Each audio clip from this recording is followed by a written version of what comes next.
Hello students, आज हम लोग क्लास 12 सीबीएसई क्लास 12 फिजिक्स में थर्ड चैप्टर स्टार्ट करने जा रहे हैं। ओके, थर्ड चैप्टर में आपका current electricity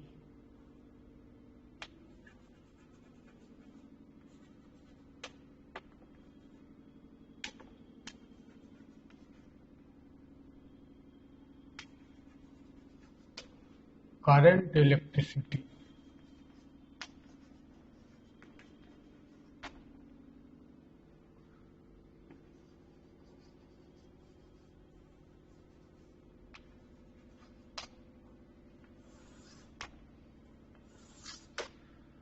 So this is your third chapter, current electricity.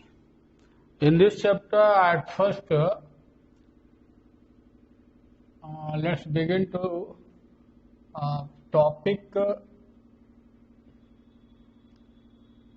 electric current.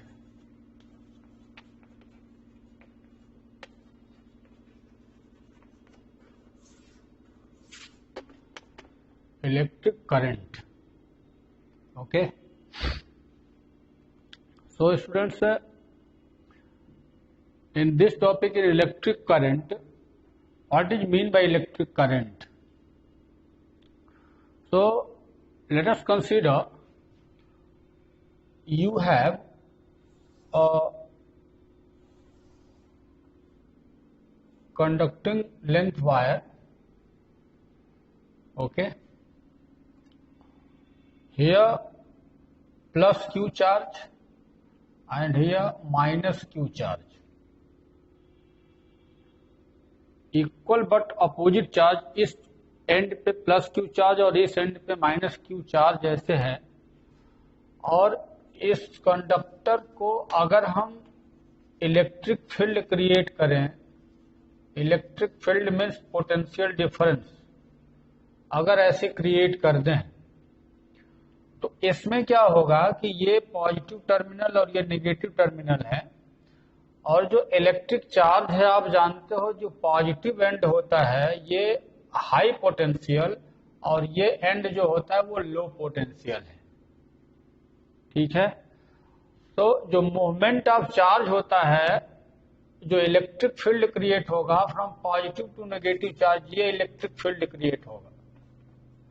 और आप जानते हो कि इलेक्ट्रिक फील्ड के डायरेक्शन में पॉजिटिव चार्ज जो होता है वो इलेक्ट्रिक फील्ड के डायरेक्शन में मूव करेगा, negative charge flows through opposite through the electric field direction. Okay, लेकिन ये ध्यान रखिएगा कि पॉजिटिव एंड है और ये नेगेटिव एंड है। पॉजिटिव चार्ज यहाँ पे है और यहाँ नेगेटिव चार्ज है।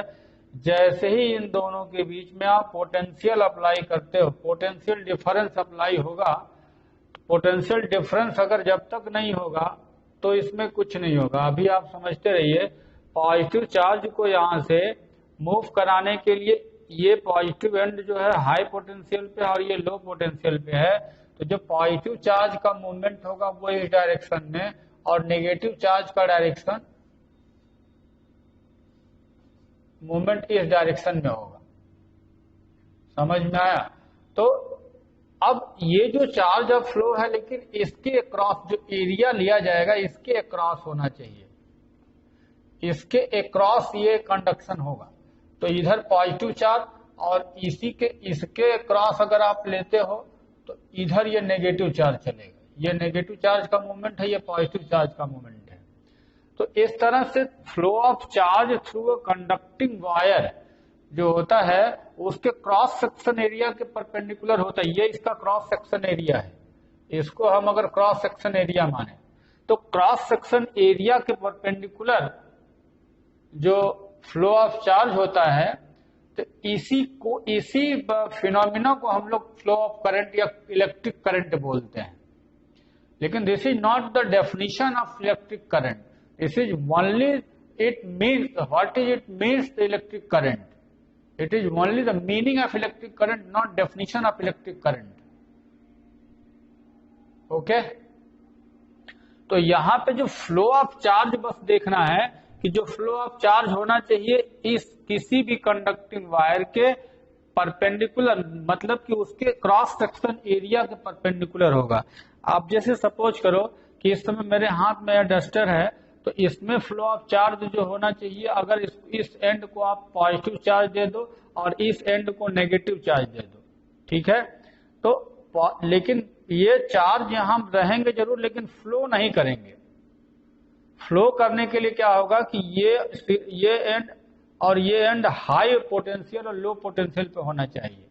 तो इसलिए इसके बीच में पोटेंशियल, इसके क्रॉस पोटेंशियल अप्लाई करोगे और तब ये चार्ज जो है मूवमेंट शुरू होता है, फ्लो ऑफ चार्ज स्टार्ट होता है। तो flow of charge is called the electric current. This is the phenomena of meaning of electric current. Okay, तो ये एक प्रकार से इलेक्ट्रिक करंट को समझने के लिए पॉइंट बताया गया। लेकिन अब आ जाओ इलेक्ट्रिक करंट को हम जब डिफाइन करेंगे तो कैसे डिफाइन करेंगे। Definition of electric current. देखो, सबसे पहले करंट का फ्लो मैंने समझाया, अच्छे से पहले ये समझ लो, ये जो सिंबल है ये डीसी करंट का सप्लाई। जब डीसी करंट सप्लाई होता है तो ये छोटा वाला एंड नेगेटिव और ये पॉजिटिव होता है, ये डीसी सप्लाई का सिंबल है। लेकिन एसी सप्लाई का सिंबल जो होता है वो ऐसे होता है, वो भी आप नाइन्थ, ये शायद 6th-7th चैप्टर में आप पढ़ोगे। अल्टरनेटिंग करंट एक चैप्टर है, उसमें आप ये सब पढ़ोगे। अभी सब डीसी करंट पे ही अप्लाई है ये। तो डीसी सप्लाई जब दिया जाता है सिस्टम को, तो उसको हम लोग ऐसे सिंबल द्वारा सिम्बलाइज करते हैं, सिंबलिकली ऐसे यूज करते हैं उसको। और डीसी सप्लाई का मतलब ये negative terminal, positive terminal, negative terminal is in the low potential and positive terminal is in the high potential, ठीक है। तो अब ये पोटेंशियल अक्रॉस हाई लो होने के कारण ही अब ये पॉजिटिव जो चार्ज होता है वो high to low potential move करने लगेगा। लेकिन अगर ये हाई टू लो चलेगा तो नेगेटिव जो चार्ज होता है वो लो टू हाई पोटेंशियल मूव करेगा। और इस प्रकार से इक्वल एंड अपोजिट चार्जेस एक दूसरे के क्रॉस मूव करते हैं, और इसी फिनोमिना को हम इलेक्ट्रिक करंट बोलते हैं। But how can you define electric current? तो अब ये कहा गया कि मतलब एक एंड से दूसरे एंड तक इस चार्ज को जाने में कुछ समय लगेगा, इसी तरह से इसको भी यहां तक आने में उतना ही समय लगेगा। तो मान लो कि एक एंड से दूसरे एंड तक जाने में टाइम t अगर लेता है और चार्ज जो फ्लो हुआ है वो q फ्लो हुआ है, तो उसका जो रेशियो होता है इसी को हम इलेक्ट्रिक करंट बोलते हैं। यानी कि पर यूनिट ऑफ टाइम में जितना फ्लो ऑफ चार्ज होता है इसके क्रॉस का मतलब इसके नॉर्मल डायरेक्शन में, क्रॉस सेक्शन एरिया। तो नॉर्मली जितना फ्लो ऑफ चार्ज होता है उसी को हम electric current in this conducting wire बोलते हैं, ठीक है। तो इसको इस तरह से हम लोग लिखते भी हैं कि rate of flow of charge is called electric current. Rate of flow of charge is called electric current. उसका रेट जो होता है उसी को इलेक्ट्रिक करंट बोलते हो। तो इसको I से डिनोट करते हैं इलेक्ट्रिक करंट को। तो I इज इक्वल टू, अब ये Q को हम कैपिटल Q से भी डिनोट कर सकते हैं, Q/T ऐसे डिनोट किया जाता है। तो आप कह सकते हो कि if charge capital Q flows from one to another end of the wire in time t, then the ratio of flow of charge with respect to time is called the electric current through this wire. This is called electric current denoted by I, and I is equal to Q/T, and it is also so I is equal to Q/T.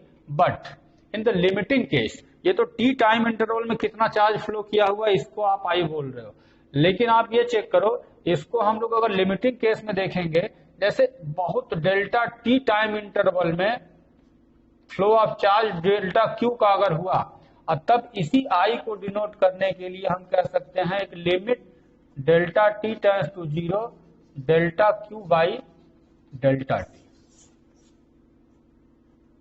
ये I is equal to limit delta t tends to 0 delta Q/डेल्टा t, या इसको अब हम differential form में dQ/dt से भी denote करते हैं।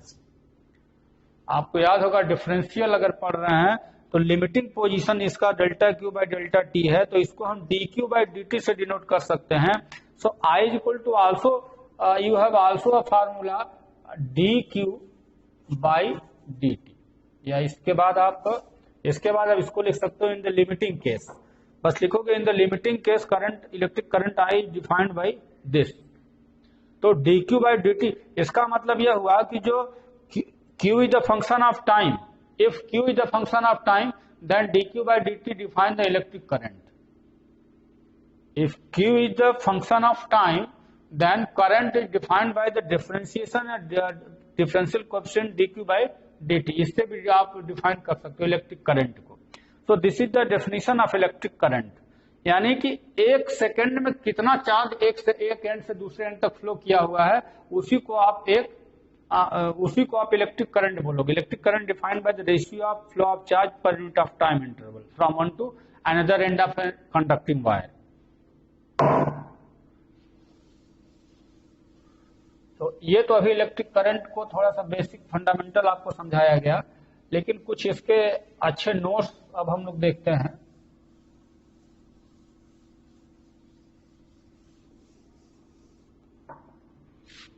देखो नोट 1 में आप क्या करोगे, नोट फर्स्ट में आपको यह करना है कि अभी आपने ये देखा कि I is equal to Q by T, या इसको हम लोग D Q by D T द्वारा भी डिनोट करेंगे। सो नोट फर्स्ट में हम इसका यूनिट देखेंगे। तो यूनिट आप देख रहे हो I is equal to Q by T अगर है, और क्यू क्या है, चार्ज है, तो कूलाम पर सेकेंड बोलोगे, इतना coulomb per second. So unit of current is coulomb per second, but this is called ampere. Ampere is the unit of current. This is a fundamental quantity. Ampere is the fundamental unit of the fundamental quantity electric current. Electric current यानी कि जो मूल राशि जिसको कहते हो हिंदी में fundamental quantity या मूल राशि, तो वैद्युत धारा एक मूल राशि है ना इलेक्ट्रिक करंट। तो वैद्युत धारा या electric current is a fundamental quantity and hence the ampere is the fundamental unit. Fundamental unit, this is the unit of electric current, यानी कि कूलाम पर सेकेंड को ही हम लोग एम्पियर से डिनोट करते हैं, तो ये इसका यूनिट होगा एम्पियर। ठीक है। नोट 2 में हम लोग ये देखते हैं कि अगर I is equal to Q by T ampere को, तो 1 एम्पियर की हम डेफिनेशन देंगे। 1 एम्पियर इट मीन्स क्या होगा, आप ये देख रहे हो कि I is equal to Q by T है। ठीक है, I is equal to Q by T है, तो ये अगर हम इसको 1 कूलाम और 1 सेकेंड बोले तब नहीं ये 1 एम्पियर होगा। तो इसका मतलब क्या हुआ कि अगर 1 सेकेंड में 1 कूलाम चार्ज फ्लो कर रहा है एक एंड से दूसरे एंड तक, तब बोला जाएगा कि इलेक्ट्रिक करंट 1 एम्पियर है। समझ में आ रहा है, यानी कि 1 सेकेंड में 1 coulomb charge one two another and अगर फ्लो कर गया तो आप कहोगे कि इलेक्ट्रिक करंट 1 एम्पियर का होगा। तो यहां पे 1 एम्पियर करंट को डिफाइन भी कर सकते हो। समझ में आ रहा है कैसे, when in 1 second, in 1 second 1 coulomb of charge flows from one to another end of if in a conducting wire, then it is called the 1 ampere of current. Repeat again, when in 1 second the 1 coulomb of charge flows from one to another end of a conducting wire, then it is called the 1 ampere of current. ठीक है, तो ये 1 ampere current को ऐसे define कर सकते हो। इसके बाद थर्ड में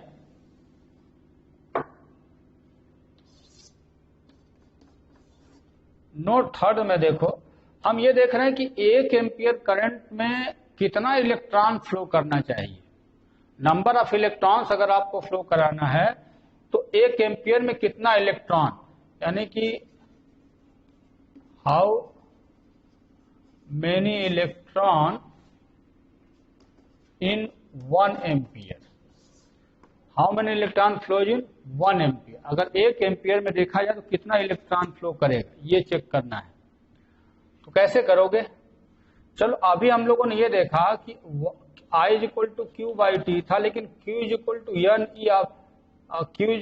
NE एक फार्मूला आपको ऑलरेडी बताया जा चुका है। N is the number of electron and E is the charge of 1 electron. मतलब हम ये देख रहे हैं कि कितना इलेक्ट्रॉन एक सिरे से दूसरे सिरे तक क्रॉस करेगा तो 1 एम्पियर करंट माना जाएगा। तो नंबर ऑफ इलेक्ट्रॉन फाइंड कर लो 1 एम्पियर के लिए। तो अब यहाँ पे क्या करोगे, यहाँ 1 एम्पियर लिखोगे, यहाँ N लिखोगे और यहाँ इलेक्ट्रॉन का चार्ज 1.6 × 10⁻19 कूलम इन 1 सेकेंड। 1 सेकेंड में इतना ही आना चाहिए। तो अब N की वैल्यू अगर फाइंड करोगे तो ये 1/1.6 × 10⁻19 इतना इलेक्ट्रॉन, या इसको कैलकुलेट करोगे तो 6.25 × 10⁻18 इलेक्ट्रॉन। आप इसको सॉल्व करोगे अगर तो 6.25 × 10⁻18 इलेक्ट्रॉन्स आपको मिलेंगे। इसका कहने का क्या मतलब हो गया कि when 6.25 × 10⁸ electrons of charge flows from one to another end of a conducting wire in 1 second, then it is called 1 ampere current. Understand? इसको आप ऐसे भी कह सकते हो कि 1 ampere of current is defined as when 6.25 × 10⁻18 electron of charge flows from one to another end in 1 second. Then it is called 1 ampere of current. तो 1 ampere current माना जाएगा अगर 1 सेकेंड में इतना इलेक्ट्रॉन एक एंड से दूसरे एंड तक पास कर जाए। ये 1 मार्क्स क्वेश्चन आता है, ध्यान रखिएगा इसको कि 6.25 × 10⁻18 इलेक्ट्रॉन और कैसे फाइंड आउट किया जाता है ये भी मैंने बताया। तो ये थर्ड नोट होगा करंट से रिलेटेड, ठीक है। इसके बाद आइए फोर्थ नोट्स में देखते हैं।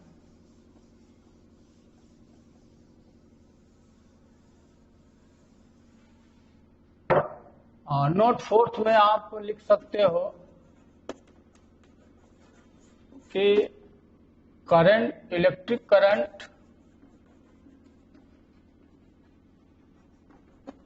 Is scalar quantity.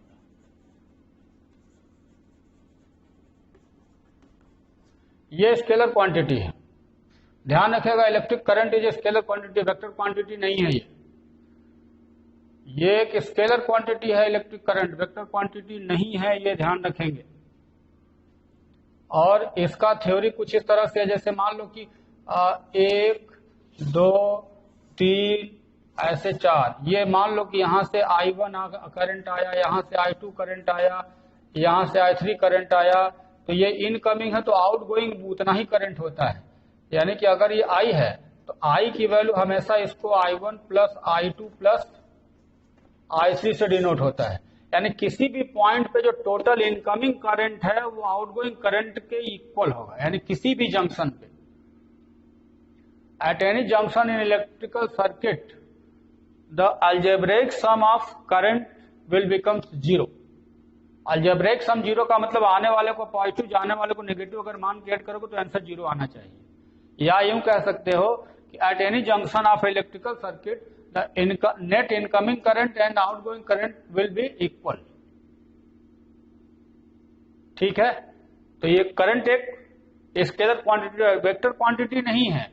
Vector quantity क्यों नहीं? तो क्योंकि इसके लिए डायरेक्शन की कोई, आप कहोगे सर तार में तो चलता है, तार जिधर उधर नहीं चलेगा, तो वह तार के डायरेक्शन में चलता है, लेकिन ये खुद डायरेक्शन में अपने, मतलब कि इसका कोई डायरेक्शन से लेना देना नहीं। तार ऐसे करोगे तो करंट ऐसे चलेगा, ऐसे करोगे तभी तो करंट चलेगा। तार का डायरेक्शन मोड़ दे तो करंट भी मुड़ गया कि नहीं। और तो वेक्टर क्वांटिटी का मतलब जानते हो कि चल रहा तो उधर ही चलना चाहिए, जबकि तार मोड़ने पे ये मुड़ गया। तो इसका मतलब वायर के डायरेक्शन पे ये डिपेंड करता है, खुद ये डायरेक्शनल वैल्यू नहीं है रखता, इसीलिए ये स्केलर क्वांटिटी है। Electric current is a scalar quantity, not vector quantity. समझ में आ गई बात? तो ये सब इलेक्ट्रिक करंट से रिलेटेड चीजें मैंने अभी बताई आपको।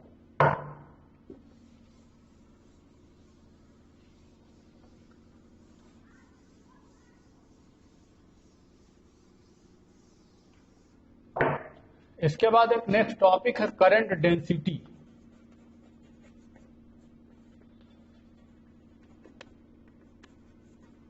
करंट डेंसिटी, इसको हिंदी में हम लोग धारा घनत्व बोलते हैं। करंट डेंसिटी या धारा घनत्व, ठीक है। देखो करंट डेंसिटी में क्या होता है समझ लो। पहले हमारे पास एक यहां पे एक ऐसे वायर मैंने लिया हुआ है,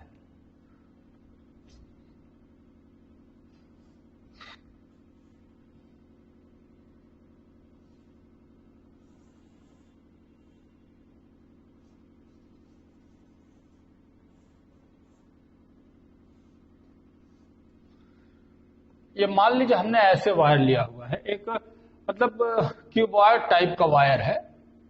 वायर तो अक्सर हम लोग वायर का मतलब कि सिलेंड्रिकल वायर बोलते हैं, लेकिन हमने यहाँ क्यूबॉइड ऐसे जानबूझ के लिया है।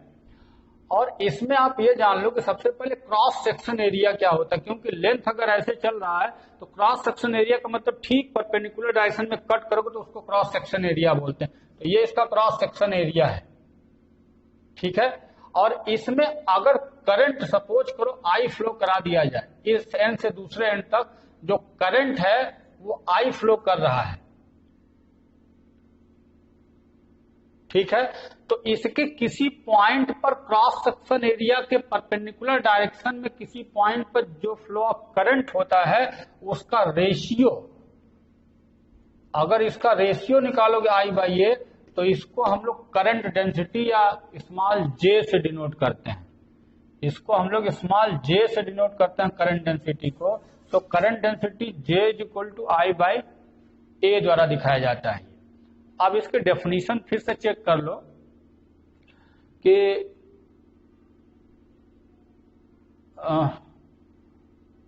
तो current density is defined as the flow of current at any point, flow of current at any point of an electrical conductor in per unit of cross section area is called current density, whereas the flow of current will be occurred perpendicular to the cross section area। यानी कि हमेशा current का जो direction होना चाहिए वो cross section area में ही लिया जाना चाहिए। तो किसी पॉइंट पर जो करंट का ये रेशियो होता है, करंट और क्रॉस सेक्शन एरिया का रेशियो, इसको उस पॉइंट पर करंट डेंसिटी बोलते हैं। ये तो मैंने रेगुलर एरिया, अब कभी कभी क्या होता है जैसे मान लो पतला मोटा वायर, अभी ऐसे मोटा है फिर यहाँ पतला है फिर ऐसे वायर ले रही है, पतला मोटा है, तो यहाँ का जो क्रॉस सेक्शन एरिया है मान लो A1 हो गया, यहाँ का पतला है क्रॉस सेक्शन, ये मान लो A2 हो गया, यहाँ का और मोटा क्रॉस सेक्शन है, यहाँ A3 हो गया, यहाँ पे करंट, यहाँ पे करंट, यहाँ पे करंट। तो यहाँ पे जितना करंट पास करेगा यही करंट यहाँ। लेकिन यहाँ का करंट डेंसिटी मान लो J1 है, J1 को I बाई A1 कहना पड़ेगा। यहाँ का करंट डेंसिटी J2 है तो J2 को I बाई A2 कहना पड़ेगा। और यहाँ का करंट डेंसिटी J3 है तो I बाई A3 कहना पड़ेगा। यह ठीक, लेकिन आप ये जानते हो कि A1 is greater than A2, A1 greater है तो यहाँ J1 और J2 को कंपेयर करोगे तो ध्यान रखना जहां का, क्योंकि करंट तो सब पर सेम है लेकिन इसका एरिया जो कम हो गया और एरिया के इनवर्सली प्रोपोर्शनल है, ठीक है ना, कि current J is inversely proportional to the cross section area. तो इट मीन्स कि जहां पे क्रॉस सेक्शन एरिया कम होगा वहां करंट डेंसिटी ज्यादा होगा। तो इन तीनों में सबसे ज्यादा करंट डेंसिटी कहां का होगा, J2 होगा। तो यानी कह सकते हो कि J2 is greater than J1 is greater than J3। सबसे कम करंट डेंसिटी यहां का होगा क्योंकि इसका क्रॉस सेक्शन ज्यादा बड़ा है। तो इसीलिए आप समझ लेना कि जितना पतला वायर होता है उसकी करंट डेंसिटी उतनी ज्यादा होती है। यानी जितना पतला वायर होगा उसमें करंट ज्यादा हाई पास करता है, उसकी करंट डेंसिटी ज्यादा होती है वहां पे। समझ में आ रहा है? तो ये करंट डेंसिटी का भी मैंने डेफिनेशन समझाया। बस ये ध्यान रखो, current density defined by the ratio of electric current I through the cross section per unit of cross section area. ये क्रॉस सेक्शन एरिया पर नीचे इसके per unit of cross section area, लेकिन लास्ट में इसमें ऐड करना पड़ेगा कि where is the current flows through perpendicular to the cross section area, तभी ये डेफिनेशन इफेक्टिव माना जाता है कि जो फ्लो ऑफ करंट होना चाहिए इसके क्रॉस सेक्शन के ठीक परपेंडिकुलर। जैसे यहाँ क्रॉस सेक्शन है तो करंट का डायरेक्शन बिल्कुल ऐसे होना चाहिए, यहाँ बिल्कुल ऐसे चलना चाहिए, इस क्रॉस सेक्शन एरिया के परपेंडिकुलर माना जाएगा। अब ऐसे नहीं कि आप क्रॉस सेक्शन एरिया ऐसे लिए हो, फ्लो ऑफ करंट ऐसे लोगे, नहीं, ये रॉन्ग है ये सब। तो इसके डेफिनेशन को आप अच्छे से फॉलो करोगे कि current density is the ratio of electric current I and the cross section area of conducting wire A, where is the current flows in the electric conductor perpendicular to the cross section area of that wire. और इस फार्मूले से यह भी clear है कि cross section area में जहां तार पतला होगा वहां करंट डेंसिटी ज्यादा होगी, जहां मोटा होगा वहां कम होगा, क्योंकि इनवर्सली प्रोपोर्शनल है। ठीक है, अब करंट डेंसिटी का यहीं पे अगर आप वो फार्मूला तो देख लिया, यहीं पे यूनिट लिख लो, ampere per metre square area है, तो एम्पियर पर मीटर स्क्वायर इसका यूनिट हो जाएगा। समझ गए? एम्पियर पर मीटर स्क्वायर इसका करंट डेंसिटी का यूनिट हो जाएगा। समझ गए? तो ये करंट डेंसिटी से रिलेटेड टॉपिक था।